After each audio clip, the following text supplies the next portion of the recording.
સર્વાત્મત્વમિતિ સ્ફુટીકૃતમિદં યસ્માદમુષ્મિન સ્તવે તેનાસ્ય શ્રવણાत् તદર્થમનનાत् ધ્યાનાચ્ચ સંકીર્તનાत् સર્વાત્મત્વમહાવિભૂતિ સહિતં સ્યાદીશ્વરત્વં સ્વતઃ સિદ્ધ્યેતત્ પુનરષ્ટધા પરિણતં ચૈશ્વર્યમવ્યાહતમ.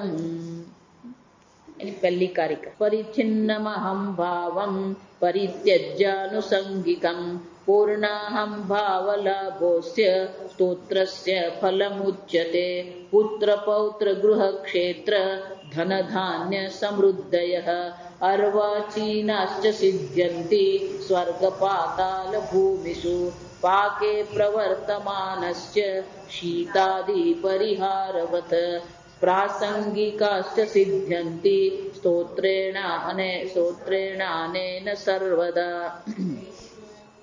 સ્તોત્રનું મુખ્ય ફળ શું છે એટલે પહેલી કારિકામાં બહુ સરસ કે છે. પહેલી વાર્તિક જે છે એ વાર્તિકમાં શું કે છે? પરિચ્છિન્નમહં ભાવં પરિત્યજ્ય. પહેલી જ વસ્તુ છે કે આ સ્તોત્રનું પહેલું ફળ કયું હોવું જોઈએ? પરિચ્છિન્ન ભાવં પરિત્યજ્ય. આ પરિચ્છિન્નતાનો જે ભાવ જે છે, ખરેખર પરિચ્છિન્નતા નથી. આ સમજવાનું, કોઈ પણ પ્રકારની તમારામાં પરિચ્છિન્નતા મર્યાદા છે જ નહીં, પણ એ પરિચ્છિન્નતાનો ભાવ કરીને આપણે બેઠા છે. અને એટલે સુરેશ્વરાચાર્યજી કહે છે કોઈ પણ પ્રકારની પરિચ્છિન્નતાનો તમારા મનમાં જે ભાવ છે, અલ્પછું જાત પરિચ્છિન્નતાનો ભાવ જે છે ત્રણ પ્રકારે હોઈ શકે. હું અલ્પજ્ઞ છું, હું અલ્પ શક્તિ છું, હું અલ્પ વ્યાપી છું. આ ત્રણ જ હોઈ શકે. અથવા તો હું સત નથી એટલે કે હું કાળથી મર્યાદિત છું. સત નથી એટલે કે હું સત્ય સ્વરૂપ નથી, તો હું કોને અધીન છું? મૃત્યુને, કાળને અધીન છું. હું ચિત્ત ચૈતન્ય સ્વરૂપ નથી એટલે કે હું દેશતઃ વ્યાપક નથી. હું જડ એકવાર પોતાને હું ચૈતન્ય સ્વરૂપ આત્મા એટલે કે સર્વવ્યાપી ચૈતન્ય જાણતો નથી, તો આ જડ દેહાદિમાં એ શું કરી દેવાનો? અહમ બુદ્ધિ કરી દેવાનો. આમ જડતામાં આવી ગયો. જે પોતાને ચૈતન્ય સ્વરૂપ ઓળખે નહીં એ ક્યાં આવીને બેઠો? આ જડતામાં આવી ગયો. જે પોતાને આનંદ સ્વરૂપ ઓળખતો નથી એ શું થવાનું? હું દુઃખી. આ ત્રણ જ આપણા દુઃખ છે. હું દુઃખી, હું મર્ત્ય અને હું મર્યાદિત. આમ આ પ્રકારની જે દેશતઃ કાલતઃ વસ્તુતઃ જે મર્યાદા આપણી જે છે, પરિચ્છિન્નમહં ભાવં પરિત્યજ્ય આનુષંગિકં પૂર્ણહં ભાવલાભ અસ્ય સ્તોત્રસ્ય ફલમુચ્યતે. આ સ્તોત્રનું મુખ્ય ફળ કયું છે? પૂર્ણોહમ ભાવલાભ. પહેલો લાભ તો કયો છે? પૂર્ણોહમ. હું કોણ છું? પૂર્ણ આત્મા છું. મારાથી અન્ય બીજું કઈ છે જ? કોઈ મને મર્યાદિત કરી શકે એમ છે જ નહીં. જો આ સમજ, તમે માનો છો કે આ ને હું, જો આ વિચારી જો, કોણ તમને મર્યાદિત કરે છે? શરીર તમને મર્યાદિત કરે? વિચાર. જો મર્યાદિત કરનાર છે તો મર્યાદિત કરનાર પેલી સીમા હોવી જોઈએ. મને કહો કઈ સીમા છે તમારી? આ ત્વચા સીમા છે? બરાબર સાંભળો, આ ત્વચા તમારી સીમા છે એવું તમે માનો છો? પેલું યાદ રાખવાનું, પેલો ચૂંટણીમાં જીતે ને એટલે પછી શું કરીને ફોટો પડાવે? વી ફોર વિક્ટરી. પેલો વિરોધી તો કોક હોય એ ટોળામાં ઉભેલો, ધારો કે એ પેલી ગોળી મારે તો શું થવાનું? એને ગોળી મારી પણ જરાક ચૂકી ગયો એટલે શું થયું? બે આંગળીની વચ્ચેથી ગઈ ગોળી. એનો શું થયું? બચી ગયો. કેમ? આ હું છું, આ હું છું, આ હું નથી.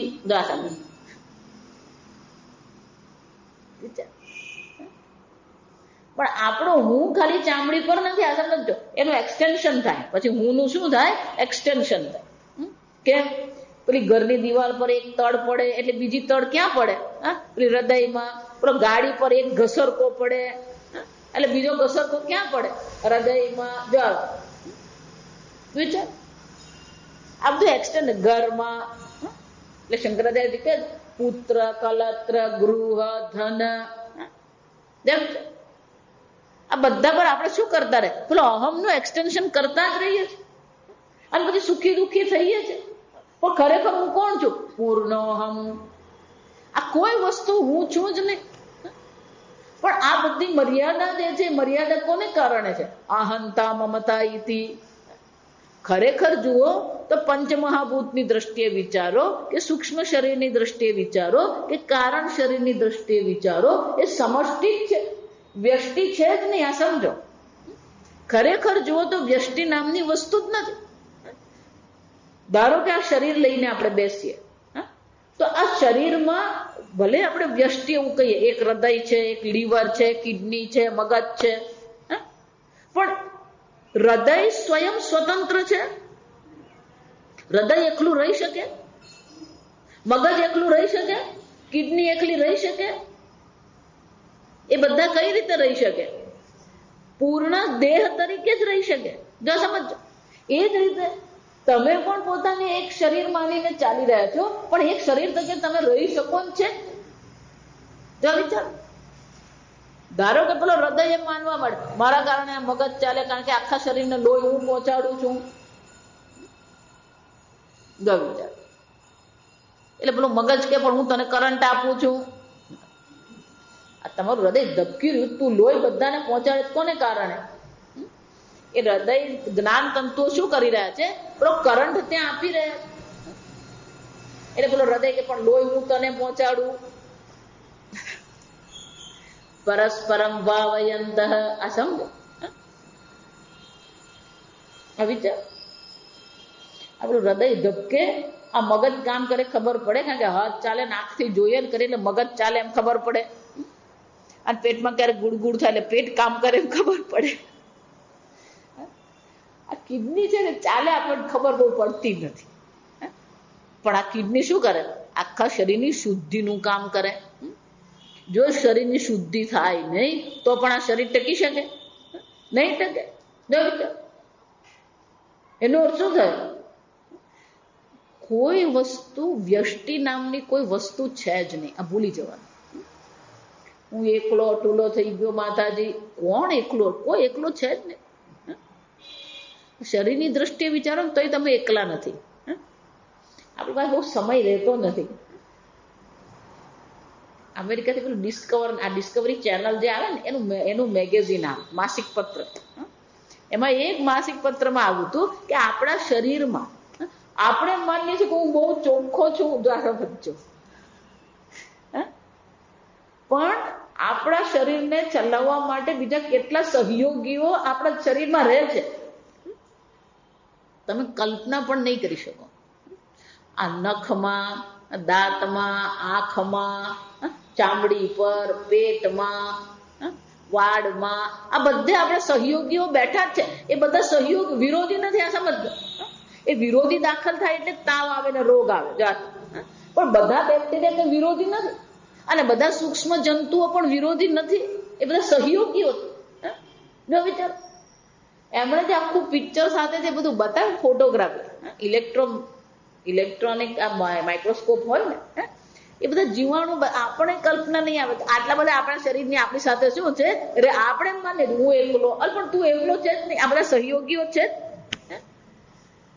જેમ વૃક્ષ છે, પશુ છે, પક્ષી છે, આ જગત આખું છે. પણ આપણે પોતાનું શું કરીએ? એને અહીંયા મને ખબર નથી શબ્દ સુરતમાં ઘર કુકડી કહેવાય. એને શું કહેવાય? ઘર. પેલો ઘરમાં બેસી, અને પણ તું બહાર નીકળતો ખરો, ચાલવા જા, બાગમાં જા, ખબર પડે કેટલા લોકો છે. આ વિચાર. એકલો જ છું જ નહીં. અને એટલું જ નહીં, એકલો જ નહીં, અનેક પણ નથી. પૂર્ણોહમ. એ બધા સાથે હું કેવો છું? સંબંધિત જ છું. કોઈ એકલો રહી શકે જ ના. એકલો પણ શું છે? મનનો ભાવ છે. જેમ પરિચ્છિન્નતા મનનો ભાવ છે. જો આ વિચારો. એ જ રીતે હું એકલો છું એ પણ શું છે? આપણા મનમાં ઘર કરી ગયેલી વસ્તુ છે. ખરેખર કોઈ એકલું રહી શકે એમ છે જ નહીં. તમે દુકાનમાં જાઓ તો પેલો દુકાનદારની જરૂર પડે. જો વિચાર. ચા બનાવવા વાળો છે, ખાંડ બનાવવા વાળો છે, દૂધ કાઢવા વાળો, આ બધા છે જ, તો તમારા ઘરમાં ચા બને. કોઈ એકલું પૂર્ણોહમ, આ બધા સાથે હું સંબંધિત છું અને આ બધાથી હું સ્વરૂપતઃ ભિન્ન છું જ નહીં. અને એટલે કે છે આ સ્તોત્રનો મુખ્ય લાભ કયો છે? પૂર્ણોહમ, હું પૂર્ણ છું, કોઈ પ્રકારની મર્યાદા મારામાં છે જ નહીં. અને જેટલી પણ પરિચ્છિન્નતા દેખાઈ રહી છે કેવી છે? આનુષંગિકમ, પ્રાસંગિક છે. જેટલી પણ મર્યાદા દેખાય છે એ પ્રાસંગિક છે અથવા તો સાપેક્ષિક છે. દેહની દ્રષ્ટિએ મર્યાદા છે, મનની દ્રષ્ટિએ મર્યાદા છે, બુદ્ધિની દ્રષ્ટિએ મર્યાદા છે, ઇન્દ્રિયની દ્રષ્ટિએ મર્યાદા છે. પણ એ બધી મર્યાદા છે કોની છે? ઉપાધિની મર્યાદા છે. મારી કોઈ મર્યાદા છે જ નહીં. દેહાદિ અભિમાન અંસાંગિત ગતમ ઇત્યર્થ.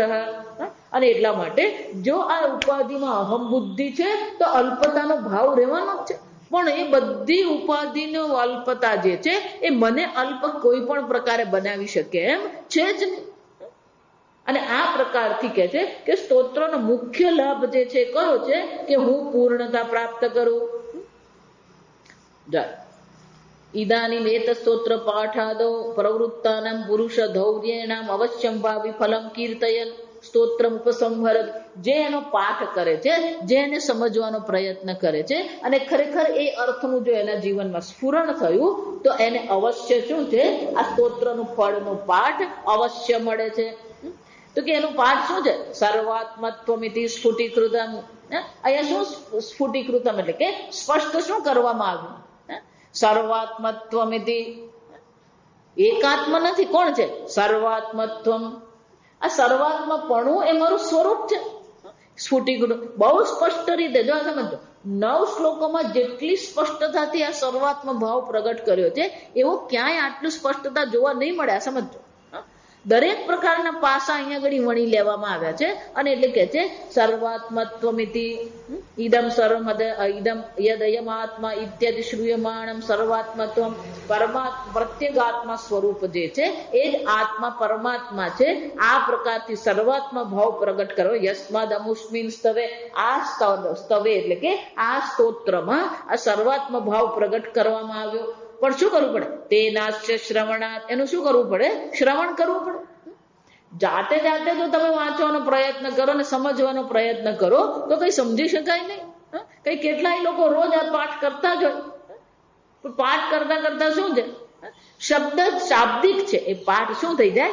શાબ્દિક થઈ જાય. પણ જ્યારે એનું શ્રવણ કરવામાં આવે, શ્રવણાત, પણ કે શ્રવણ કરવા માત્રથી થઈ જશે? અદ્રઢમ શ્રુતમ હતમ. જો એ જે સાંભળ્યું છે એને દ્રઢ નહીં કરવામાં આવે તો શું થાય છે? એ બધું નાશ પામે. તદર્થ મનનાત, એ શ્રવણ કર્યા પછી શું કરવાની જરૂર છે? મનન કરવાની જરૂર છે. ધ્યાનાત સંકીર્તનાત. 4 વસ્તુ છે. શ્રવણ કરીએ, એના અર્થનું શ્રવણ કર્યા પછી મનન કરીએ, મનન કર્યા પછી જયારે દ્રઢ થઈ જાય તો આ પરમાત્મા જે છે એનું શું કરીએ? ભૂરમ વાંશ નલો નીલોંબર મહર નાથો હિમાંશુ કુમાન. આ પ્રકારથી શું કરીએ? એ પરમાત્માનું સર્વાત્મ પરમાત્મા જે છે એનું આપણે ધ્યાન પણ કરીએ. અને આ પ્રકારથી જો એટલા માટે સુરેશ્વરાચાર્યજીએ જે આગલા શ્લોકમાં જે બધો વિસ્તાર કર્યો ને, એ વિસ્તાર શાના માટે કર્યો? કે આ પ્રકારથી આપણે એ પરમાત્માનું શું કરવાનું છે? ધ્યાન કરવાનું છે. જો એ ધ્યાન ન કરવામાં આવે તો જે દ્રઢતા મળી છે, દ્રઢતા પણ શું થઈ જાય? પાછી આપણે ગુમાવી દઈએ. અરે એટલે શું કે ધ્યાનાચ સંકીર્તનાત. એ સંકીર્તનાત એનો શું થાય? આ સ્તોત્રનું આપણે સંકીર્તન કરીએ, એનો અર્થ શું? ગુરુ પાસે શ્રવણ કરીએ, શ્રવણ કર્યા પછી પોતે મનન કરીએ, મનન કર્યા પછી એને પોતાને શું કહે? ધ્યાન. એટલે નિધિધ્યાસન પણ લઈ શકાય. જો સગુણ બ્રહ્મ છે તો ધ્યાન કહેવાશે. નિર્ગુણ બ્રહ્મ સ્વરૂપે ચિંતન કરીએ તો શું કહેવાય? નિધિધ્યાસન કહેવાય. નિધિધ્યાસન નો અર્થ શું થયો? એ અર્થનું મનમાં સ્ફુરણ કરવાનું. હું પૂર્ણ છું, એક જ શબ્દ લેવાનો, પૂર્ણોહમ. પછી ચિંતન કરવાનું કે જેટલી પણ મર્યાદા દેખાઈ રહી છે એ બધી મર્યાદા ઉપાધિની છે, મારી કોઈ મર્યાદા નથી. પૂર્ણોહમ. થોડા દિવસ એ પૂર્ણોહમ શબ્દ લઈએ અને એનું ચિંતન કરીએ. નિત્ય ચૈતન્ય સ્વરૂપોહમ ચિદાનંદ રૂપોહમ. આ એક પાછો બીજો શબ્દ લીધો, ચૈતન્ય સ્વરૂપ હું છું. પછી ચિંતન કરતા રહો. થોડા દિવસ માટે શું કરીએ, આ પ્રકારથી આપણે ચિંતન ધ્યાન કરીએ. હું ચૈતન્ય સ્વરૂપ છું, હું નિત્ય સત્તા સ્વરૂપ છું, હું છું. જો આ સમજો. આમ આ એક એક શ્લોકમાં જે દર્શાવ્યું છે એ પ્રકારને પકડીને આપણે શું કરવાનું, એ નિત્ય સત્તા સ્વરૂપ હું નું ધ્યાન ચિંતન કરીએ. આ પ્રકારથી જ્યારે કરવામાં આવે, શ્રુતમ અર્થ યુક્ત્યા સ્થાપના ધ્યાન, જે પણ કઈ અર્થ સાંભળ્યો છે યુક્તિપૂર્વક એને સ્થાપિત કરી અને મનન કહેવામાં આવે. અને ત્યાર પછી એનું ચિંતન કરવામાં આવે. કેવલમ સ્તોત્ર કીર્તન માત્રાદપી ઇત્યર્થ સર્વાત્મ લક્ષણ મહાવિભૂતિ સહિતમ સ્યાદ ઈશ્વરત્વમ તતઃ. અને તો પછી શું થશે, સ્યાદ ઈશ્વરત્વમ સતઃ. હું કોણ છું, ઈશ્વર માત્ર છું. ઈશ્વરોહમ. પછી ચિંતન કયું કરવાનું, આ પ્રકારથી સર્વાત્મ ભાવ પ્રાપ્ત કર્યો. હું છે સત સ્વરૂપ છું, હું ચિત્ત સ્વરૂપ છું, હું આનંદ સ્વરૂપ છું, હું પૂર્ણ છું. આ બધું ચિંતન કરીએ અને છેલ્લે કહ્યું સ્યાદ ઈશ્વરત્વમ સતઃ. અને તો હું કોણ છું, ઈશ્વરત્વમ, હું ઈશ્વર છું. તરંગ એમ માને હું અલ્પ છું. પણ એક વાર જાણી લીધું કે તરંગ હું જળ છું, સમુદ્ર પણ જળ છે, તો હું કોણ છું, હું સમુદ્ર છું. અને આ પ્રકારથી નિરતિશયમ ઈશ્વરત્વમ સ્યાત સ્વતઃ સ્વભાવતઃ સિદ્ધમ. સ્વતઃ એટલે શું છે, ખરેખર સ્વભાવથી આ સિદ્ધ વસ્તુ છે કે તમે ઈશ્વર માત્ર છો. પણ આ પ્રકારથી જ્યારે કે સિદ્ધે તત્ પુનરષ્ટધા પરિણતમ ચૈશ્વર્યમ અવ્યાહૃતમ. અને આ પ્રકારથી જ્યારે ઈશ્વર ભાવ એને પ્રાપ્ત થાય છે ત્યારે શું થાય છે, પુનઃ પ્રસિદ્ધમ અષ્ટધા પરિણતમ અણિમાદિ ઐશ્વર્યમ ચ વ્યાહૃતમ. આ જે 8 પ્રકારની સિદ્ધિ છે એ સિદ્ધિ પણ એને પ્રાપ્ત થાય છે. અતઃ ઇદમ સ્તોત્રમ અર્થતઃ પાઠતઃ યત્નેન ગુરુભ્યઃ અવગમ્ય. તો પછી આ સ્તોત્રનું શું કરવાનું છે, આ સ્તોત્ર શાના માટે છે, અર્થતઃ પાઠતઃ, અર્થ એનો કરીએ, અર્થ સમજીએ, પાઠ રોજ એનો કરીએ, યત્નેન ગુરુભ્યઃ અવગમ્ય, ગુરુ પાસે બેસીને સ્તોત્રનો અર્થ સમજીએ, તન્નિષ્ઠ, જે અર્થ સમજ્યા છે એમાં જ આપણે નિષ્ઠા પ્રાપ્ત કરી લઈએ. ભવતે મુમુક્ષુભિ અભ્યુદયાર્થી ભવેત. આ પ્રકારથી આ સ્તોત્રનું ફળ એટલું જ છે કે હું સર્વાત્મ ભાવની પ્રાપ્તિ કરું છું અને એ સર્વાત્મ ભાવમાં જ મારી નિષ્ઠા થઈ જાય. આ એનો મુખ્ય ફળ છે. દાખલો અષ્ટધા પરિણતમ, જે અષ્ટ સિદ્ધિ જે કીધી છે એ મુખ્ય ફળ નથી, એને અવાંતર ફળ કહેવાય. દાખલો એટલે એ મહત્વનું નથી. મહત્વની વસ્તુ કઈ છે, પણ માતાજી અણીમાં સિદ્ધિ તમને પ્રાપ્ત થઈ, મને પ્રાપ્ત થઈ નથી. દાખલ તો પછી માતાજી અર્થ નથી સમજાયો, ખબર નહીં. મુખ્ય શું છે, પૂર્ણોહમ અવશ્ય લાભ, પૂર્ણતાની પ્રાપ્તિ થઈ એ મહત્વનું છે. બાકીની બધી વસ્તુ શું છે, ગૌણ છે. એટલે આવતીકાલે આપણે આ ઉલ્લાસ બાકીના જે છે આવતીકાલે આપણે જોઈશું. ઓમ અસતો મા સદ્ગમય તમસો મા જ્યોતિર્ગમય મૃત્યોર્મા અમૃતંગમય.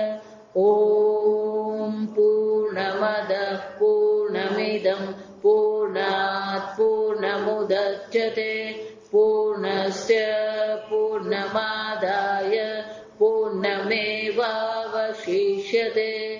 ઓમ શાંતિ શાંતિ શાંતિ. હરિ